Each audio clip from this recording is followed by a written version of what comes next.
Good morning mga kaibigan, mga kalitos. Updates lang po tayo ngayon. So weekend, Saturday morning of March 2024. Itong row na ito ay 7 days old from transfer. Yan. Tingnan mabuti.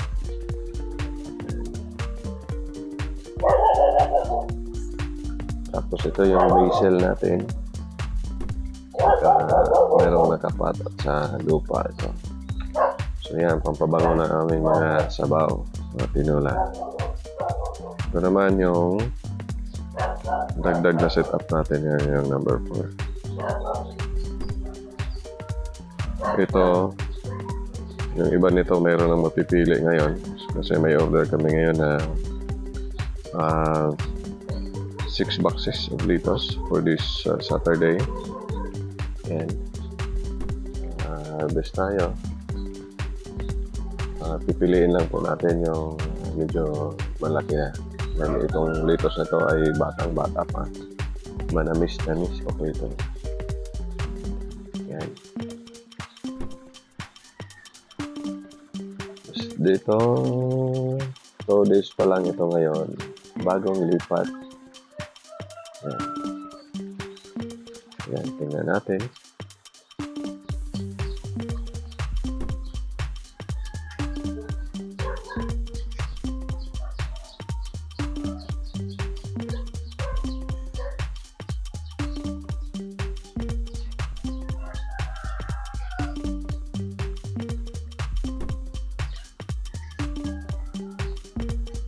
Yung kasamahan nito ay ito.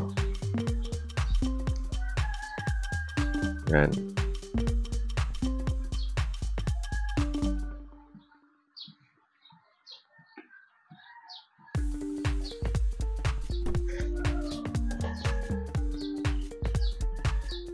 Punta tayo dito. Sa kabila.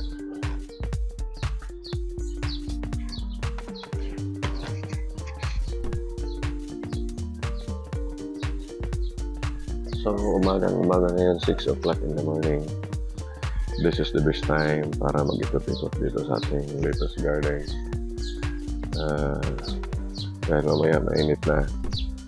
So, check natin. Ito nga, yung bubong. Medyo malakas ang hangin kagabi. Parang may natanggal, no? Kailangan ayusin. So, dito, ito 1 week din ito. Tapos dito yung sa pader natin, meron tayong napipili dito, ilan for harvest ngayon, para sa ating public market. So yan. So mga kaibigan, sa sobrang init ngayon, kailangan talaga ng proteksyon ng ating mga litos, para hindi sila mamamatay, para makasurvive sila sa matinding init. No? So sa ngayon, wala pang nakalagay na takip dyan sa taas. Tingnan natin. Ito naka ano lang sa gilid.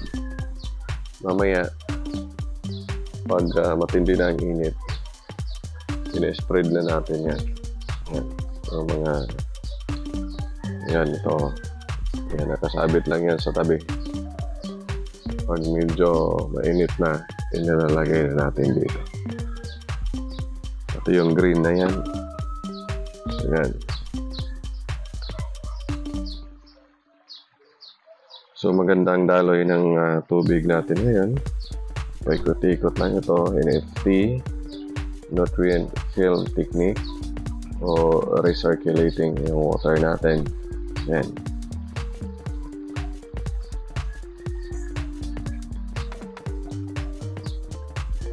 Tapos mayroon tayong bagong punla ito. Tapos ito naman yung naka-hardening, tinatawag na hardening stage. mula nung inilipat kahapon pa ito, transfer dyan from seedbed to the cup. So ilagay natin dyan at least for 3 days para ano na yung ugat niya, settle down. Pagkatapos niyan, ilipat niyan dito sa mga bagong bakante na farm harvest. So yan. So mga kaibigan, kung balak kayong magtanim, ngayon ang iba discourage dahil sa sobrang init. Mahirap na naman magtanim kung walang tubig, walang ulan. So ito yung harvest natin ngayon. So kailangan lang tagagawaan ng paraan para maging self-watering yung mga halaman natin. Gamitin natin yung recycling strategy. Marami naman tayong available ng mga mineral water, empty bottles, lalo na yung mga gallon size. So yung mga empty bottles ng soft drinks, yung soda, maganda yan gawing pang self-sufficient ng ating mga halaman. So ito yun. Ayan.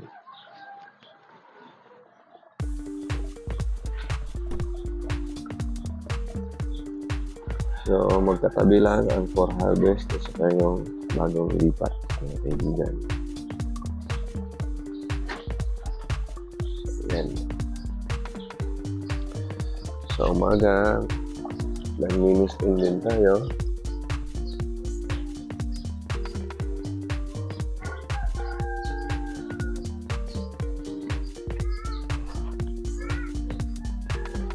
So sa gilid meron din tayong net para hindi masyadong mapasok ng sinag ng araw mamaya. Saka yung net sa gilid, naka-ready din yan. Pag may panahon kasi na umatake yung mga insects. No? Kasi yung tanim natin ay insecticide free, herbicide free, pesticide free. Kaya safe na safe at malinis. Safe kainin. Kasi itong litos ay eaten raw. Ilaw na kakainin to, kailangan malinis. Dumako tayo dito sa ating nursery. So mayroon tayo dito. Ayan.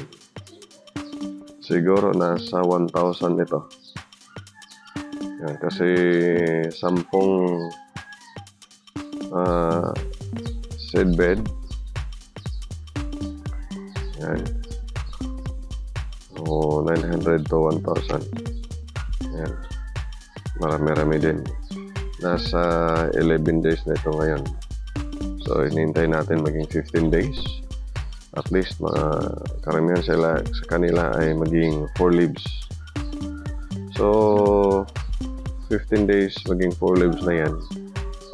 It's the right time to transfer sa mga tanim. Transfer these young plants to the cups.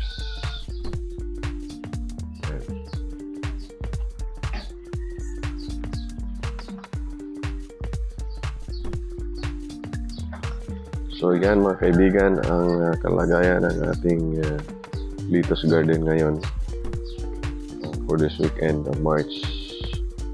First weekend of March. Natapos na ang first week ng March. Ang bilis ng panahon.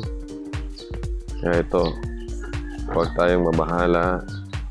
Kailangan natin sa panahon ngayon magkaroon ng garden, backyard garden, front yard garden, o side yard garden. Ang tanong, kung wala kaming backyard, walang front yard, walang side yard, anong gagawin? Punta tayo sa urban gardening. Isa dyan yung hydroponics. At of course, yung mga container. marami tayong mga available na container dyan na tinatapon na lang. Halimbawa, empty bottles ng mineral water, kayo ng soft drinks, lalo na yung mga 1.5 empty bottles. Nako, pag itinapon natin yan, napupunta sa kanal yan, ang tagal pang hindi basta-basta nasisira yan. Hindi basta-basta nalulusaw. So, mas maganda pag gamitin natin,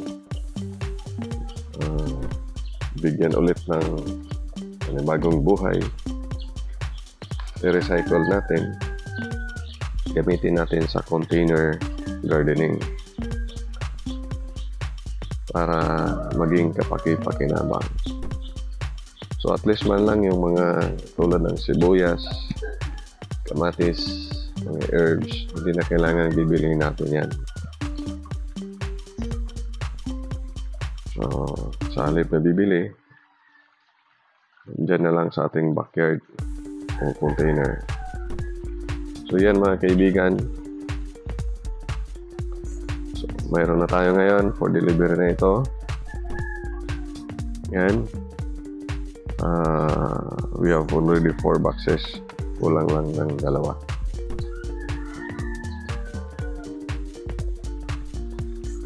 So yan po ang updates natin ngayon mga kaibigan for food security and sustainability.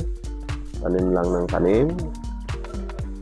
Kasi ayon nga sa kasabihan, pag may itinanim, may aanihin.